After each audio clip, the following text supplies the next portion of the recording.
Bismillahirrahmanirrahim. Assalamualaikum warahmatullahi wabarakatuh. Alhamdulillah, assalatu wassalamu ala rasulillah wa ala alihi wa ashabihi wa man tabi'ahum bi ihsan ila yaumil qiyamah. Allahumma anfa'na bima 'allamtana wa 'allimna bima yanfa'una wa zidna ilma. Allahumma inna nas'aluka ilman nafi'a wa rizqan tayyiba wa amalan mutaqabbala. Allahumma inna na'udzubika min ilmin la yanfa' wa qalbin la yakhsha' wa 'ainin la tadma' wa nafsin la tashba' wa da'watin la yustajabu lah. Amma ba'du. Kembali kita bersyukur kepada Allah Subhanahu wa taala atas limpahan nikmat, taufik serta hidayahnya. Kembali kita berselawat kepada Nabi kita, Nabi besar Muhammad sallallahu alaihi wasallam, kepada keluarga beliau, kepada para sahabat beliau, dan kepada orang-orang yang mengikuti mereka dengan baik, dengan jujur, dengan istiqomah sampai hari kiamat. Para hadirin yang kami muliakan, pada kesempatan yang baik ini, setelah kita bersyukur kepada Allah, setelah kita berselawat kepada Nabi, ingin kami menyampaikan prolog dari kajian tematik kita pada maghrib yang berbahagia. Kita akan membahas tentang etika pebisnis muslim kalau ingin sukses ya, dunia dan akhirat. Dalam perspektif Islam ya tentunya. Karena kalau kita bicara tentang etika bisnis tanpa perspektif yang spesifik, pasti akan meluas ya, akan melebar pembahasannya. Oleh sebab itu, kajian tematik ini ya, kita kemas ya dengan bingkai Islam, terutama karena kita sebagai seorang muslim, seseorang yang meyakini pedoman kita yang benar, yang menyelamatkan kita adalah Al-Quran dan Sunnah. Oleh sebab itu, topik ini insya Allah akan menjadi topik yang baik untuk diketahui dan juga baik untuk diamalkan di kehidupan kita sehari-hari. Para hadirin yang kami muliakan, perlu diketahui bahwasannya Islam itu tidak hanya sebatas membahas tentang ibadah saja, namun di dalamnya juga dibahas hal-hal yang berkaitan dengan muamalah, interaksi antara satu manusia ke manusia yang lain. Oleh sebab itu, ini merupakan keistimewaan dari agama kita, bahwa jangankan urusan kita dengan Tuhan kita, bahkan urusan kita dengan manusia yang lain itu dibahas. Atau bahkan urusan kita dengan hewan saja ya, di dalam Islam itu diatur sedemikian rupa sehingga kita itu dapat kesempatan untuk memperoleh pahala dari banyak tempat, dari banyak kegiatan. Nah, termasuk di dalamnya adalah kita bermuamalah dengan manusia. Kalaulah dalam muamalah kita ya, kita menggunakan pedoman Islam, maka tidak hanya keuntungan duniawi saja yang bisa kita peroleh, namun juga keuntungan ukhrawi, keuntungan di akhirat nanti. Karena kita orientasinya tidak hanya ingin bahagia di dunia saja, akan tetapi kebahagiaan yang berikutnya, kebahagiaan di alam kubur, kebahagiaan di padang padang apa? Mahsyar atau masyhar? mahsyar. Di mana kita akan dihadapkan oleh pengadilan Allah Subhanahu wa taala.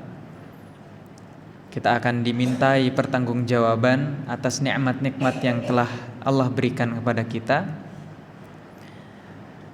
Kemudian selanjutnya kita akan digiring. Apakah kita layak masuk surga atau justru dijerumuskan ke dalam neraka? Jadi kebahagiaan yang kita incar tidak hanya di dunia, melainkan di kehidupan berikutnya. Kemudian pemilihan topik pada maghrib kali ini ya, didasari oleh kebutuhan kita ya. Kita saat ini hidup di mana beraneka ragam orang bisnis itu ada. Dari online, dari offline, dari hal yang receh sampai hal yang besar, macam-macam. Ya, kalau tidak punya prinsip, tidak punya pegangan, bisa jadi kita itu terjerumus pada kesalahan, pada dosa, pada suatu maksiat. Ya. Oleh sebab itu para hadirin, ya kita butuh yang namanya pedoman. Dan pedoman yang kita maksud adalah etika dalam berbisnis, etika dalam berniaga, etika dalam berdagang. Karena segala sesuatu itu ada etikanya, ada adabnya, ada attitude-nya. Kita menuntut ilmu ada adabnya. Kita masuk masjid ada adabnya. Kita masuk WC saja ada adabnya, apalagi urusan berbisnis ya, yang mana dampaknya itu halal dan haram. Dampaknya itu apa yang kita masukkan ke dalam perut kita nanti.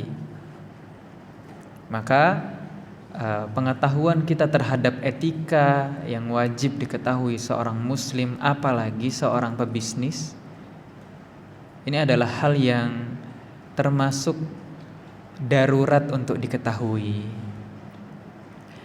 Belum lagi Nabi SAW pernah bersabda ya, la ya'tiyanna 'alan nasi zamanun, sesungguhnya benar-benar akan datang kepada manusia zaman, suatu waktu ya, la yubalil mar'u bima akhadha am min halal am min haram. Akan datang masa di mana manusia itu sampai di momen dia itu tidak peduli lagi dari mana dia mengambil hartanya, dari mana dia memperoleh rizkinya, apakah itu halal haram, dihajar semuanya. Bahkan ada perkataan yang merupakan bentuk putus asa orang-orang sekarang, yaitu tatkala mereka berkata jangankan yang halal, yang haram aja sekarang sulit. Nah, ini na'udzubillah, jangan sampai keluar dari lisan seorang muslim. Kita itu kan hamba dari Zat yang Maha Kaya, dari Zat yang mampu memberikan rizki kepada makhluknya, di langit, di bumi, di permukaan, bahkan di kedalaman laut yang paling dalam pun makhluk-makhluknya sudah dijamin rizkinya, termasuk kita. Artinya putus asa tentang harta, putus asa tentang rizki ini sangat tidak sesuai dengan prinsip seorang muslim. Sehingga para hadirin ya, kita bisa simpulkan bahwasannya perlu kita mempelajari etika kita dalam berbisnis, berniaga, berdagang, jual beli. Ini karena kita ingin apa yang kita masukkan ke perut kita, apa yang kita berikan kepada istri dan anak kita, itu semua adalah pemberian yang baik, pemberian yang halal, pemberian yang berkah ya. Jangan sampai kita memasukkan harta haram di dalam perut kita, apalagi kita menyuguhkan untuk istri dan anak-anak kita yang tercinta dari apa-apa yang Allah larang. Dan referensi yang kami gunakan para hadirin untuk kajian tematik pada maghrib kali ini terinspirasi dari tulisan Syekh Abdul Razak Al-Badar hafizahullahu ta'ala. Beliau di websitenya membuat sebuah tulisan yang baik sekali, yang menjadi nasihat yang berharga tentunya untuk kita ketahui, kita sebagai pelaku ataupun sebagai konsumen bahkan harus tahu ada 4 pilar ternyata dalam berbisnis. 4 pilar, 4 pondasi yang seseorang itu harus berhias dengannya. Apa saja kira-kira etika-etika, adab-adab seseorang ketika hendak berbisnis? Namun sebelum itu para hadirin, kira-kira ada tidak bedanya berdagang sama berbisnis? Menurut para hadirin ada tidak bedanya? Atau sama saja lah ya? Gimana? Orang-orang sekarang itu mulai membedakan ternyata para hadirin. Berdagang itu biasanya ya fokusnya pada teknis ya. Dia lebih fokus pada omset atau margin dan untuk jangka pendek aja. Ya jual beli begitu saja ya. Tapi kalau bisnis sekarang lebih berkembang, lebih kompleks lagi. Bisnis itu di dalamnya ada manajemen. Bisnis itu di dalamnya ada sistem. Kemudian berbisnis itu juga di dalamnya ada aturan ya. Menarik ya untuk dipelajari sebenarnya. Namun dari sekian istilah-istilah yang digunakan orang-orang zaman sekarang, kita anggap sama sajalah. Berdagang, berbisnis, berniaga, sama saja. Butuh yang namanya 4 pilar yang akan kita sebutkan pada maghrib kali ini. Dan kalau dalam bahasa Arab para hadirin, biasanya berbisnis, berdagang, berniaga itu diwakili oleh satu kata, yaitu at-tijarah. At-tijarah ya, ini kita bisa jumpai di dalam Al-Quran. Di dalam Al-Quran itu tidak kurang dari 8 ayat atau 8 kali Allah menyebutkan kata tijarah, berniaga ya. Bahkan Allah menjadikan perniagaan atau bisnis atau dagang itu sebagai suatu analogi gitu ya. Misalnya di dalam surah apa ya? Shaf ya. Ya ayyuhalladzina amanu hal adullukum ala tijaratin. Wahai orang-orang yang beriman, maukah kalian aku tunjuki perdagangan tunjikum min adzabin alim yang akan menyelamatkan kalian dari azab yang pedih. Allah di sini menggunakan kata perdagangan, perniagaan. Nah, ini untuk pendekatan ya, bahwa ternyata kita bisa berbisnis dengan Allah. Yang kalau kita berbisnis dengan manusia biasanya ada ruginya, tapi kalau kita berbisnis dengan Allah, masa iya Allah akan merugikan diri kita? Pastinya ya, Allah itu akan membalas apa yang kita bisniskan jauh lebih menguntungkan daripada bisnis-bisnis yang ada di dunia. Nah, sayangnya bisnis yang seperti ini, bisnis kepada Allah, perniagaan kepada Allah itu justru yang paling tidak diperhatikan oleh kaum muslimin.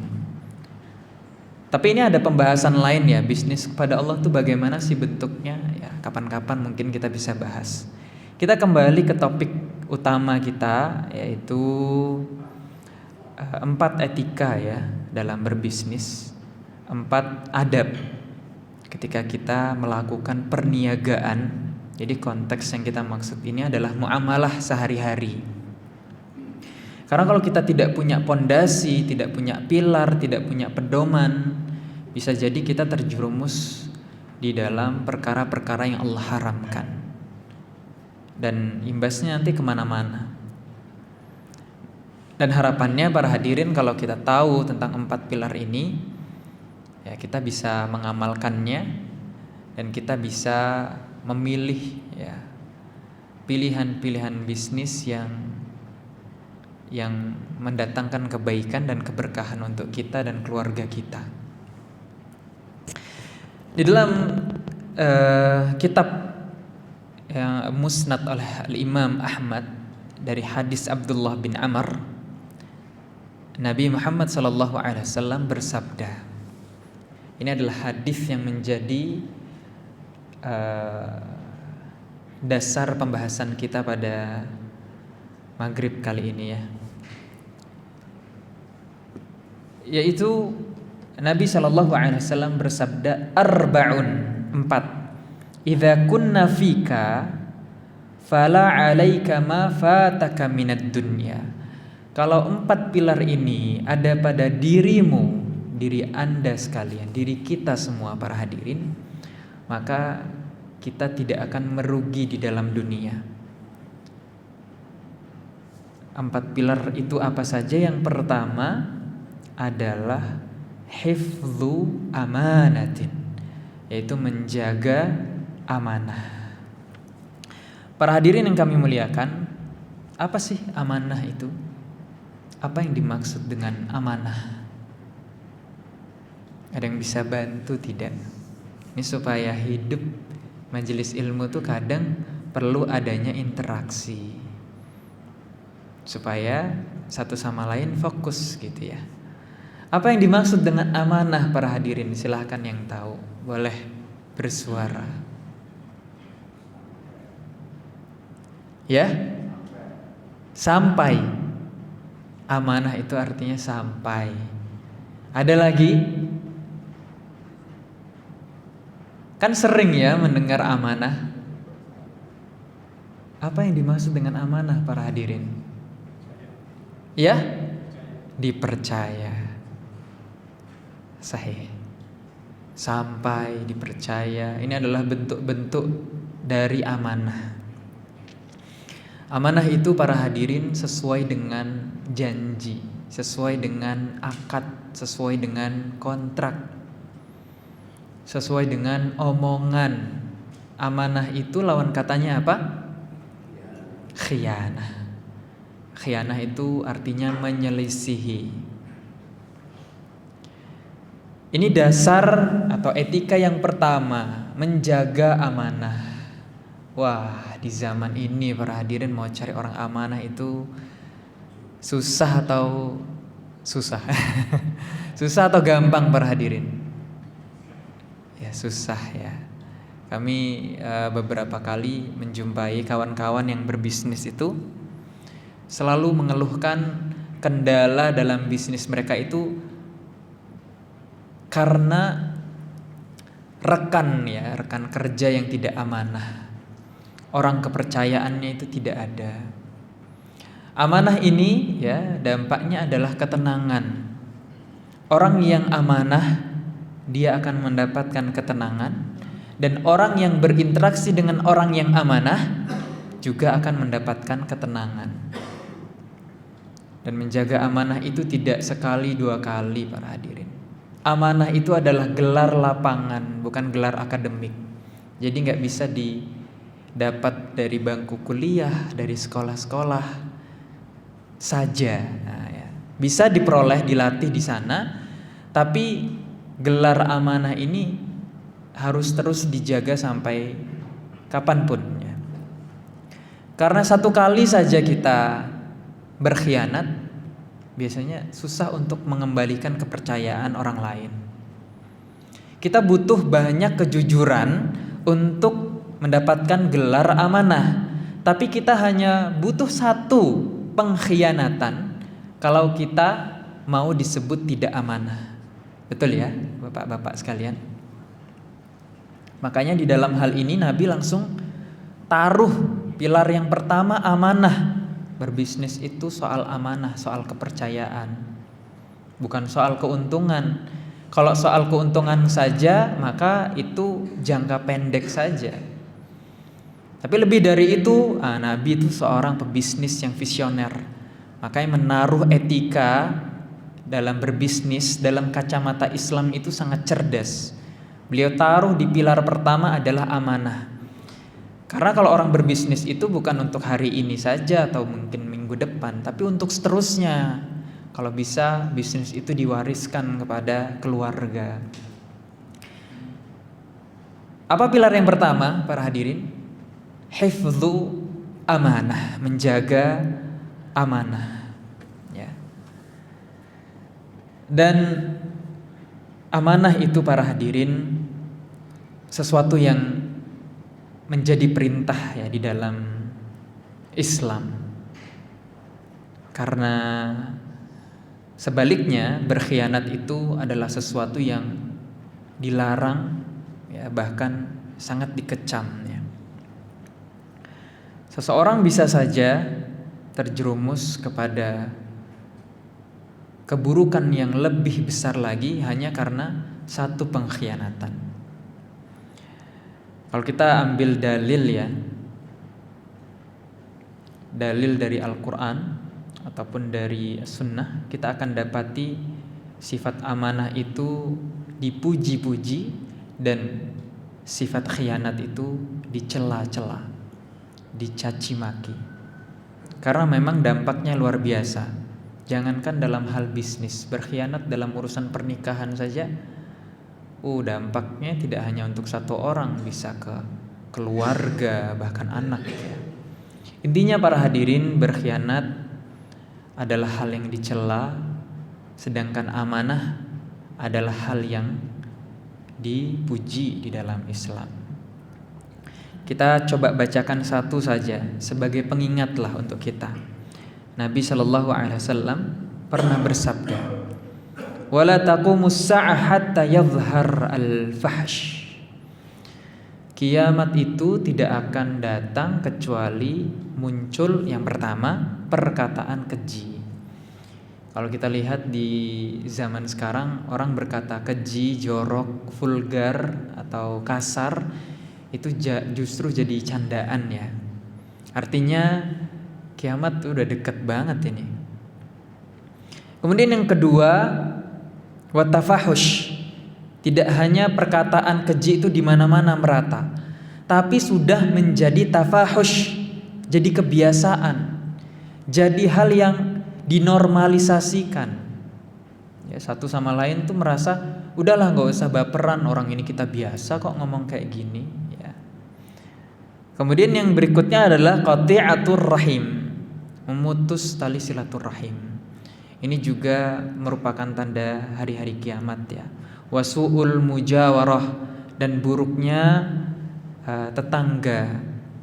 Ya, kita gimana? Misalnya kalau hidup di apartemen satu sama lain sudah pasti nggak ada unsur ketetanggaannya. Jangan apartemen lah, kita di kompleks saja mungkin sudah agak berkurang ya tetangganya. Mungkin yang masih kental itu unsur ketetanggaannya itu ya di desa ya. Tapi kalau sekarang itu ya begitu, tanda kiamat, tanda kiamat. Kemudian yang berikutnya adalah wa hatta yu'taman al-kha'in wa yukhawwan al-amin. Salah satu tanda kiamat adalah orang yang berkhianat justru diberi kepercayaan, dan orang yang sebenarnya amanah tapi justru dianggap berkhianat. Udah kebalik lah ya. Yang khianat dijauhi, yang khianat malah didekati, yang amanah justru dijauhi. Ini udah dekat berarti ya kita dengan hari kiamat. Dan orang-orang yang berkhianat itu, para hadirin, tidak punya iman atau tidak sempurna imannya. La imana liman la amanata lahu. Orang yang tidak amanah itu tidak punya iman atau tidak sempurna keimanannya. Dipercaya manusia saja tidak bisa, apalagi dipercaya yang lain gitu.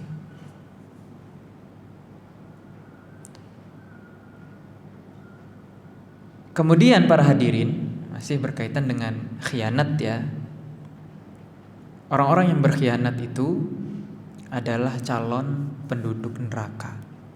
Ini sebuah pengingat lah, bahwasannya tidak ada yang menguntungkan dari sifat berkhianat.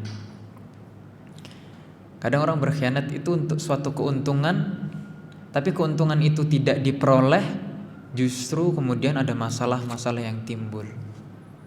Karena orang kalau sudah diketahui ya berkhianat itu susah untuk dipercaya lagi.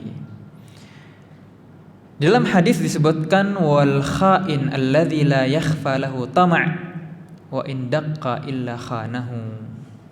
Pengkhianat yaitu orang yang tidak samar sifat tamaknya, walaupun sesuatu yang kecil dia selalu berbuat khianat. Maksudnya adalah khianat itu bisa menjadi tabiat para hadirin. Satu kali orang berkhianat biasanya akan melakukan dosa-dosa yang lain, berdusta, curang, menipu, dan yang lain. Satu kali khianat saja, satu khianat itu sudah mengundang dosa-dosa yang lain, ya. Dan akhirnya yang mahal di zaman ini adalah orang-orang yang amanah. Ini para hadirin poin yang pertama. Poin yang kedua yaitu wasidqu hadithin, jujur dalam berucap. Wah, ini juga sulit ya. Kita temui orang tuh yang selalu jujur, mesti ada saja kebohongannya. Jangankan dalam hal bisnis, dalam hal bercanda saja kadang kita berbohong. Padahal di situ ada ancaman kecelakaan 3 kali bagi orang yang bercanda tapi berbohong. Wailun. Wailun itu dalam bahasa Arab artinya kecelakaan. Nah, kejujuran dalam ucapan para hadirin ini sebenarnya bagian dari amanah. Bagian dari amanah juga. Tadi kan kita sebutkan amanah itu kan gelar lapangan ya. Dan contoh realnya adalah Nabi kita, Nabi Muhammad SAW. Beliau adalah orang yang amanah. Sebelum beliau diangkat menjadi Rasul dan Nabi, oleh orang-orang di sekitar sudah disebut amanah. Dan itu tidak cukup 1 kali, 2 kali. Tidak cukup pengakuan 1 orang, 2 orang. Amanah itu sesuatu yang dijalani terus-menerus. Nah, dalam mewujudkan amanah tadi yaitu dengan cara jujur dalam berucap. Kita di zaman ini para hadirin dapati banyak ketidakjujurannya dalam berbisnis. Kadang-kadang dilebih-lebihkan atau kadang-kadang dikurang-kurangi. Dilebih-lebihkan tuh supaya laku, dikurang-kurangi itu kalau kita yang ditawar. Ya, dicari. Jadi kalau dalam Al-Quran kan ada ayat wailul mutaffifin. Itu orang-orang yang kalau dia membeli, dia itu berusaha mengurang-urangi takarannya. Melebih-lebihkan takaran kalau membeli ya. Tapi kalau menjual dia mengurangi takarannya. Nah, dalam hal ini juga jujurnya kita dalam berbisnis, ucapan ini adalah sebuah pilar utama para hadirin. Innas sidqa yahdi ilal bir, karena kata Nabi SAW, tidaklah kejujuran itu melainkan akan mengantarkan kita kepada kebaikan. Wa innal birra yahdi ilal jannah. Dan kebaikan-kebaikan tadi juga akan mengantarkan kita kepada surga. Dalam hal ini, jujur dalam berucap ini bukan hanya sekadar hiasan saja, tapi sebuah identitas. Seorang pebisnis yang dia ingin keuntungan dunia dan akhirat, dia ingin kebaikan dunia dan keberkahannya, maka dia harus jujur. jujur dalam menjelaskan barang. Barang ini cacatnya di sini. Barang ini kurangnya di sini. Karena dalam prinsip kita berdagang misalnya, itu tidak boleh ada goror di dalamnya. Goror itu apa para hadirin? Sesuatu yang tidak jelas ya, samar. Nah, tapi sayangnya sekarang itu kan orang ingin cepat laku. Jadinya ya, ada saja yang disembunyikan. Siapa di sini yang pebisnis ya? Bisnis apa saja kira-kira? Iya, Bapak bisnis apa, Pak? Telur asin dan laptop. Wah, laptop tuh misalnya contoh. Laptop baru atau second, Pak? Baru dan second. Nah, dalam penerapannya sidqu haditsin, jujur dalam berucap tadi, ya ketika ada konsumen ya bertanya tentang spesifikasi laptop, ya, kita sebagai pebisnis seorang muslim ya harus jujur untuk menjelaskannya. Ini begini kekurangannya begitu. Dan konsumen akhirnya merasa nyaman juga ya, merasa aman. Oh, ternyata ini itu kekurangannya. Biasanya kalau orang pelanggan ya sudah tahu kita itu jujur, biasanya balik lagi ya Pak ya. Atau minimal kalau nggak balik lagi ada yang namanya getok tular ya. Situ enak itu jualan laptopnya. Alhamdulillah nggak rusak, ngasih garansi pula. Ngasih garansi nggak Pak? Atau mungkin jualan yang lain ya, berbisnis yang lain. Ada bisnis apa lagi di sini Bapak sekalian? Selain ada yang bisnis telur asin laptop, Bapak bisnis apa Pak? Kendaraan. Jual mobil, motor. Pasti kan pelanggan itu sangat suka ya Pak, kalau kita jujur ya Pak ya. Ini modal utama para hadirin. Kejujuran itu kan semakin langka di zaman ini. Dan Syekh Abdul Razak Al-Badr di sini bilang, orang itu akan diuji dengan pilar-pilar yang akan kita sebutkan. Ya amanah, ya berkata jujur. Kadang kita pusing ya kalau barang itu nggak keluar. Gimana caranya ini biar cepat keluar? Di situ ada setan masuk tuh.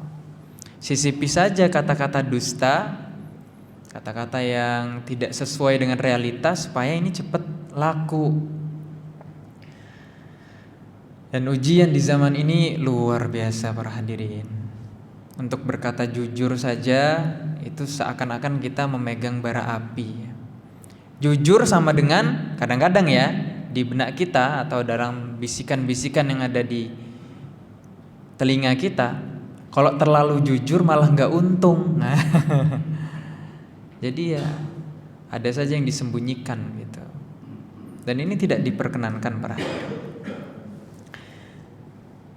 Karena mindsetnya pebisnis itu tadi harus menghadirkan di dalam hati kita, wa afala 'alaika ma fataka minad dunya. Tidak masalah bagimu apapun yang luput dari urusan dunia, asalkan pilar-pilar tadi ini dijaga. Tidak apa-apa untuk saat ini nggak laku. Yang penting saya sudah jujur kok.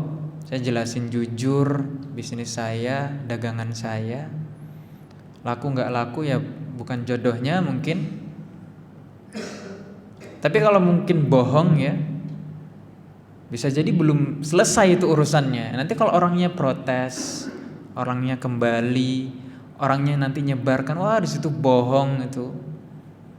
Saya beli mobil bilangnya bagus barangnya,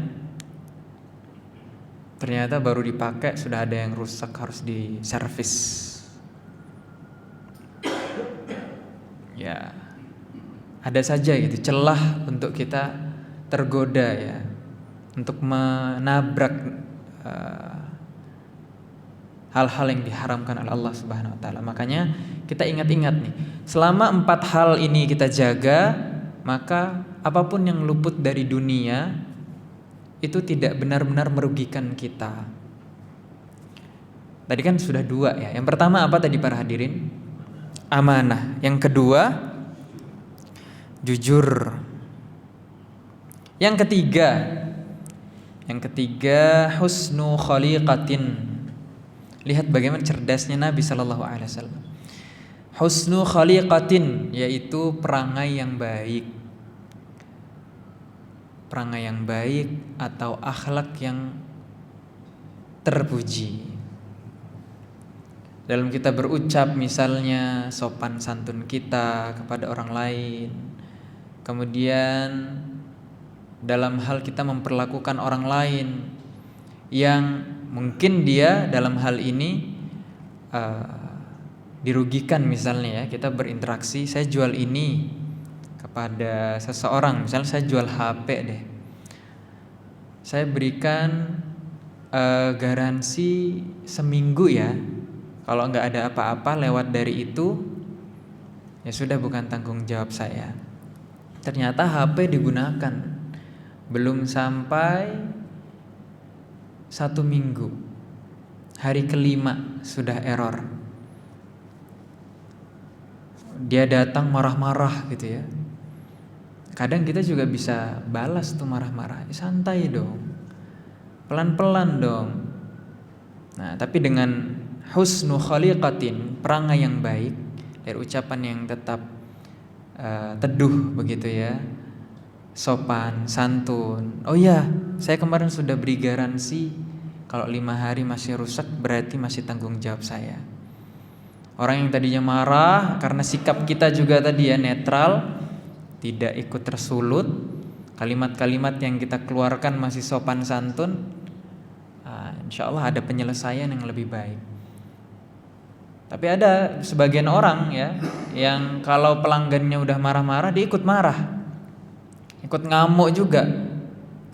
Barang segitu aja kok minta kembalikan aja. Orang lagi pula juga kamu makainya debat, saling salah menyalahkan, ngomel bareng, sudah, bisnis nggak jalan. Itu baru 1 pelanggan, dengan yang lain bagaimana? Dan baiknya perangai kita itu tidak hanya soal berbicara, soal berinteraksi yang nyata.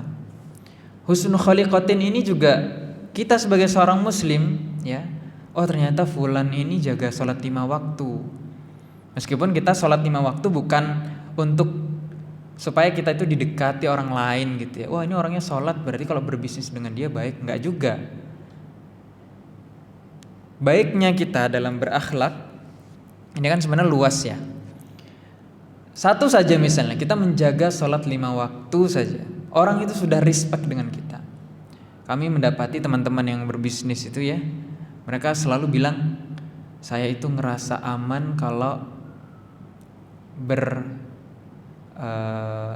bermitra dengan orang yang juga sholat 5 waktu. Wah, gara-gara sholat ya, yang mana sholat itu adalah salah satu akhlak terpujinya seorang muslim karena hubungan dia dengan Allah. Maka imbasnya apa para hadirin? Orang nyaman dengan kita. Husnu khaliqatin, baiknya perangai, akhlak kita kepada Allah, akhlak kita kepada manusia, bahkan akhlak kita kepada hewan. Bisa jadi pertimbangan orang lain begitu ya. Wah fulan jaga sholat 5 waktu, alhamdulillah, saya merasa nyaman kalau bermitra dengan orang ini. Nah teman saya atau teman kami itu ya unik ya, bilang saya nggak mau bermitra dengan orang yang nggak sholat 5 waktu. Berdasarkan pengalaman beliau, orang yang nggak sholat 5 waktu itu ada saja masalahnya nanti. Padahal kan kesannya urusan bisnis ya bisnis ya. Kadang-kadang orang bilang gitu ya, bisnis sholat ya urusan pribadi. Tapi para hadirin, kalau kita bermitra, berinteraksi dengan orang yang juga menjaga akhlaknya, menjaga sholatnya, kewajibannya dia sebagai seorang muslim, wah kita juga nyaman insya Allah. Kita juga senang ya berinteraksi dengan orang seperti itu. Yang terakhir, wa iffatun fi tu'matin, yaitu menjaga kehalalan dalam makanan. Apa kaitannya menjaga kehalalan dalam makanan dengan bisnis kita? Seringkali para hadirin, makanan-makanan yang kita konsumsi itu berimbas kepada kehidupan kita, bahkan berimbas dalam bisnis kita. Loh, kok bisa? Nah, ternyata orang-orang terdahulu itu sering mengaitkan suksesnya kita dalam berdoa itu tergantung dari makanan kita. Ini suksesnya doa ya. Nah, kita kan dalam berbisnis pasti mengucapkan atau memanjatkan doa ya. Kita pengen doa kita dikabulkan oleh Allah. Kita pengen bisnis kita, usaha kita itu lancar. Gimana ceritanya kalau doa itu saja tertolak hanya karena makanan kita haram? Ingat hadis Nabi SAW yang seseorang itu mengangkat kedua tangannya, ya Rab, ya Rab. Kemudian pakaiannya lusuh, ya. Dia berdoa kepada Allah untuk diijabahi, padahal makanannya haram, pakaiannya haram. Dia tumbuh dari harta-harta yang haram. Gimana ceritanya bisa dikabulkan doanya?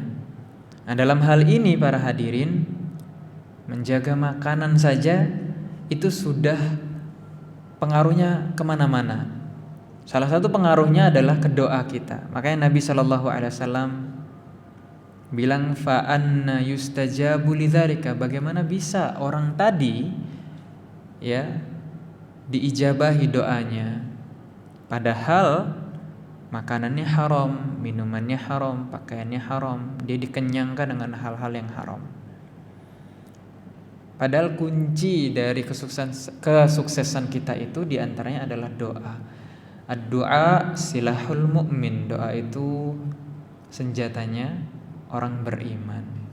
4 ini ya para hadirin yang menjadi dasar pilar kita kalau mau berbisnis, berdagang.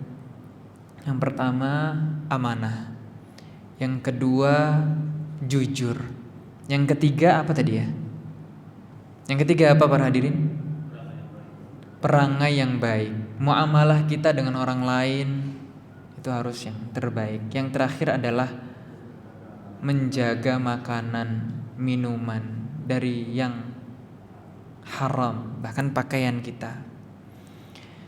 Nah, kadang-kadang pakaian itu kan tidak sesuai syar'i. Ini bisa nggak mempengaruhi bisnis? Kadang iya loh para hadirin. Kadang iya, pakaian-pakaian tidak sesuai syar'i. Jadi begini, sedikit cerita ya. Kita kan tadi berbicara saya antara para hadirin. Ada jamaah perempuan nggak Pak? Ada. Nah, di antara cobaan yang besar juga bagi para pelaku bisnis sekarang itu adalah tidak menjaga pakaian, khususnya untuk perempuan. Bisa jadi pakaian-pakaian yang tidak sesuai syar'i itu ya menjadi penghalang dari doa-doa yang kita panjatkan. Jadi haramnya pakaian tadi bukan soal zatnya, tapi bagaimana kita berpakaian. Nah, khawatirnya para hadirin pakaian kita yang haram secara zat atau secara hukumnya itu menghalangi doa kita.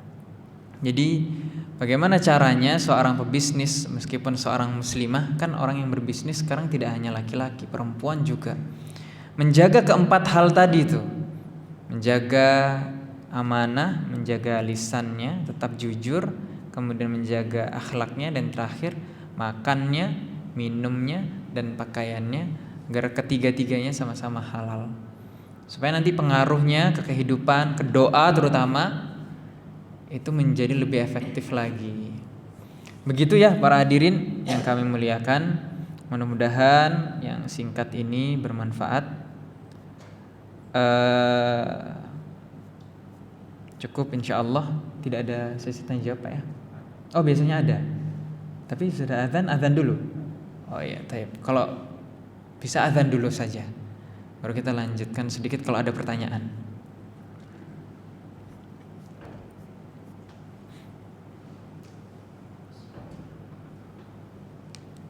Allahu Akbar.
Alhamdulillah hamdan katsiran thayyiban mubarakan fih kama yuhibbu rabbuna wa yarda.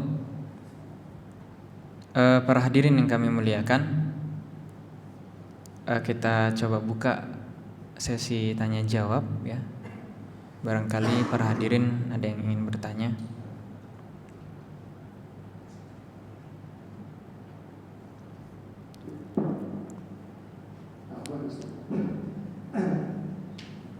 Mungkin saya bertanya yang sudah banyak pertanyaan tentang sebuah perusahaan yang kita bekerja dan kita tahu perusahaan itu menghasilkan dosa riba. Pertanyaannya, kita tahu anak perbankan, kita tahu staff dan semua karyawan bisa terkena riba. Pertanyaannya, bagaimana dengan vendor-vendor di luar staff atau karyawan itu yang mensupport ya, apakah vendor-vendor tersebut itu juga mendapatkan apa ya hukuman riba sesuai dengan pekerja riba atau mereka mendapatkan dosa yang tidak ringan gitu apa gitu. Iya.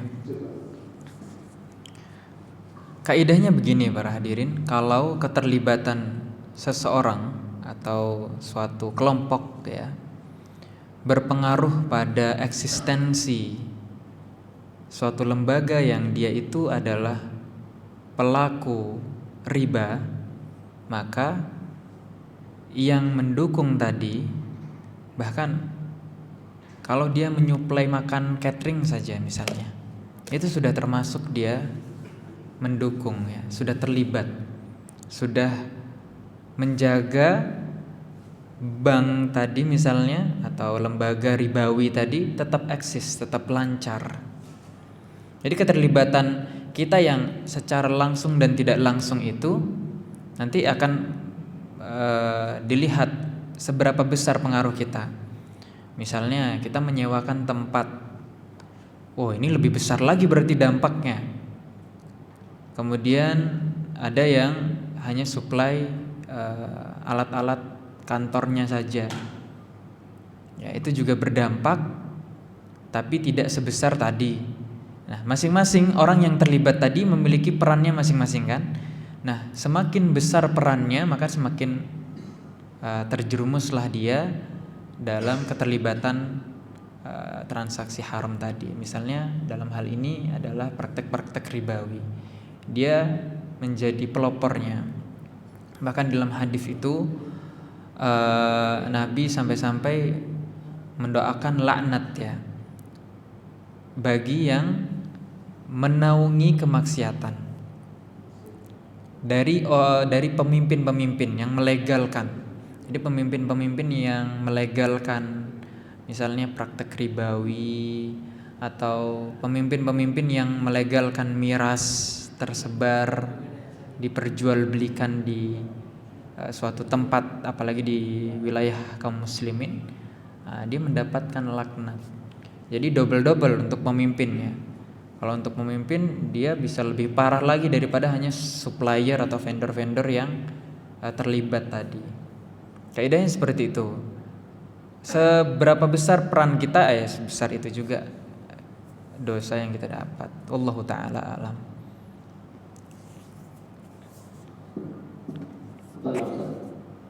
Silakan. Ada seorang si fulan itu terkena amanah. Seorang apa? Si fulan itu. Oh, si fulan. Iya, si fulan terkena amanah, jujur, bertindak sepan, tapi dia syirik. Gimana? Baik. Kita dalam bermuamalah dengan orang kafir boleh apa tidak? Boleh. Nah, sekarang kita bermuamalah dengan orang yang berbuat syirik. Boleh apa tidak? Analoginya sebenarnya sama saja. Antara kita berinteraksi dengan orang yang kafir dengan orang yang berbuat syirik, berarti hukumnya sama saja. Karena Nabi SAW pernah berinteraksi dengan orang Yahudi. Beliau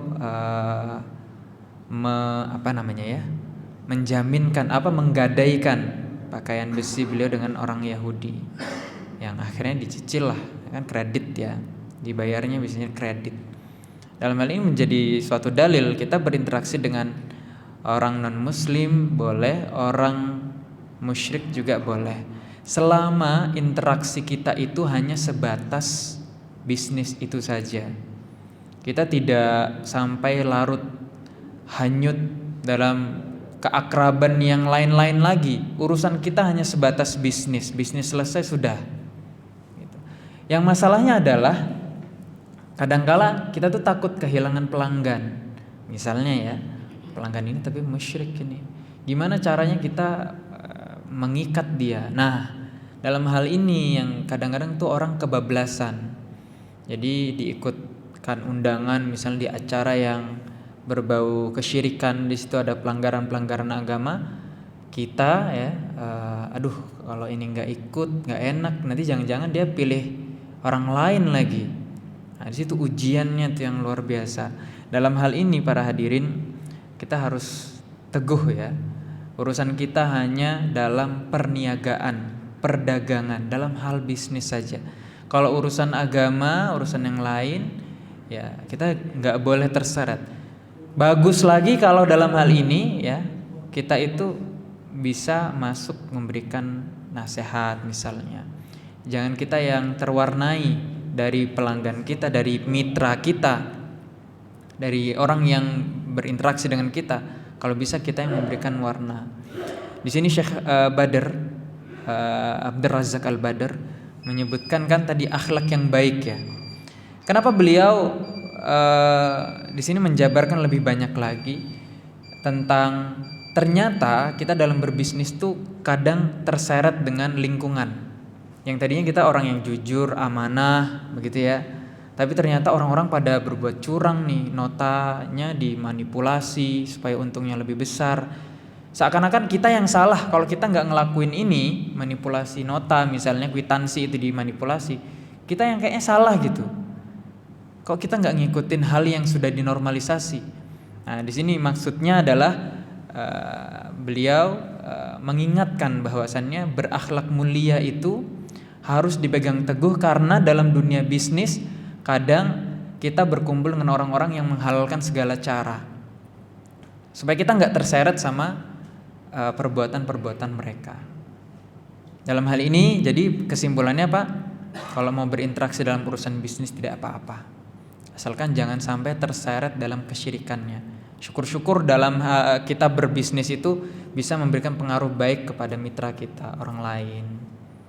Tadinya dia berbuat syirik karena berinteraksi dengan kita, oh ternyata malah paham sunnah misalnya ya kan. Nah, Masya Allah jadi ladang pahala. Yang penting kita berprinsip tadi, teguh. Wallahu a'lam. Cukup Pak? Cukup ya. Jazakumullahu khairan atas perhatiannya. Mudah-mudahan yang sedikit ini bermanfaat. Kita tutup dengan doa kafaratul majlis. Subhanakallahumma wa bihamdik, asyhadu an la ilaha illa anta, astaghfiruka wa atubu ilaik. Assalamualaikum warahmatullahi wabarakatuh.